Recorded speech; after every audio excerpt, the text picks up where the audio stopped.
We're going to analyze in this program several strategies and see which one is the synthesis that will give you the highest yield, so the best possible synthesis of that. Say that we start with nitrobenzene, we're going to be nitrating benzene and get nitrobenzene. Okay, that is the activating. But I say, okay, the relationship between bromine and nitro is meta. So once I have the nitro group, I could do the bromination. And since this is meta directing here, remember deactivating and meta directing, I'm going to get the right orientation of these two constituents. So for now, I have these two position where I want it. But next step, I will need to install a metal group, so a Friedel-Crafts alkylation. This pathway doesn't work because trying to do Friedel-Crafts on a deactivated ring, this is deactivating, this is deactivating, so the Friedel-Crafts will not work. So that pathway is closed. Okay, let's go another way. Let's try to do the Friedel-Crafts first. If we do the Friedel-Crafts, so metal, we're going to make toluene here. So metal chloride, and this is toluene. The metal group is an alkyl group, ortho-para directing. So here, here, and here.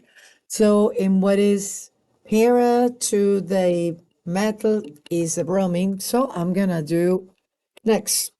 I'm going to write it toluene like so it looks like more like that.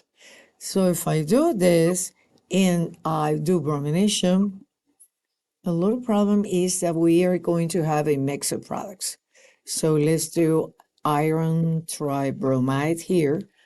You're going to have the ortho-bromotoluene and the para-bromotoluene, which is just the orientation that you want, but you have a mix. So here you will have to separate these two. And from this point, just think what the other substituent that you need to be installing. Let's see if you get the right orientation or not.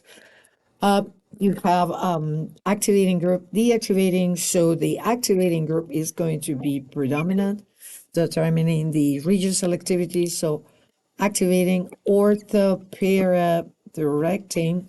So yes, you're going to get the substitution pattern that you want. So metal here, nitro, and bromine. Oh, I forgot to write here in the arrow what is the reagent.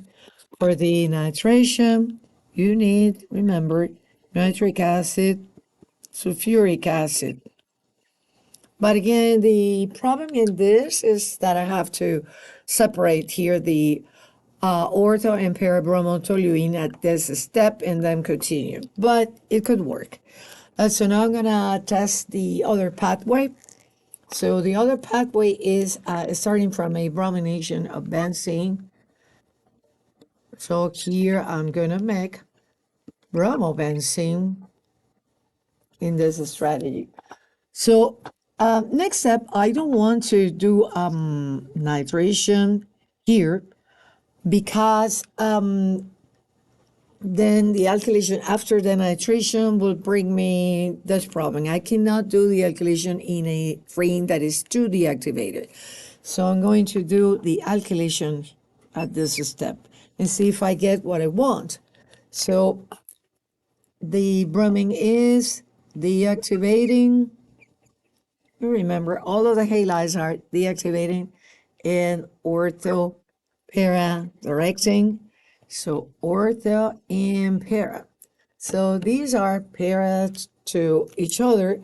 So I can do the alkylation here and it will be metal chloride, aluminum trichloride, and my product is probably more the para-bromotoluene, but I could have also the mix. And well, if that's the case, I'm going to have to separate similar to that. If I have this, Then the next step will be a nitration, see if we get the right orientation or not, if we need to change something. So for the last step, I need to introduce a nitrogen. We need to analyze these two substituents and see which one will determine the regioselectivity of the reaction. So here you have metal is activating and this is deactivating. When this is the case, the activating will determine the regioselectivity of the reaction. So here, if this is like that, then this is going to be ortho and para to the metal. If you do the nitration, which is going to give you the orientation that you want. So at this step, what we need to do is then do a nitration. So nitric acid, sulfuric acid, and we're going to get that. We're going to get, well, this destroyed again. So that you see it's the same thing. Metal here. You're going to get the nitro here.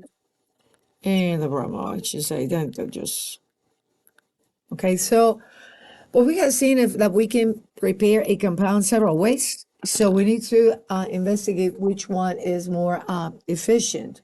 So there's yet the pathway, say, using Friedel-Crafts with an deactivated ring, here at this step, that doesn't work. That's why we didn't use the first path. So we're not doing nitration and then bromination. But we can do the other two, either one. The first step, if it is the alkylation first and then the bromination, for sure you're going to have a mix of the ortho and para bromotoluene. You will need to separate that and then do the nitration. In this pathway, you do bromination first, you get the right orientation, but again, you could have, after you do the alkylation, ortho and para. If that's the case, we will need, so ortho and para, that's the para, you will need to separate and then do the nitration. So it seems like the two pathways are similar, but I will start doing so when you're selecting which one will give you better yields, if you do the alkylation on a ring that is deactivated, is probably giving you lower yield than if you do the alkylation first. So I would pick this pathway, which is first, let's summarize. Because again, you're looking for something to give you the best yield possible. In the pathway here, you're doing the alkylation for aircraft on a deactivated ring. Here, you're alkylating first and then doing the bromination. So that's the path that I would pick. And I'll say, okay, first, summarizing, you're doing the Friedel-Crafts alkylation, then you're doing the bromination. We need to separate ortho and para, and third, you do the nitration. So these are things that we need to consider because, again, in your test, you might be asked which of these possible pathways will give you the best yield of the desired compound. Now you know how to do that.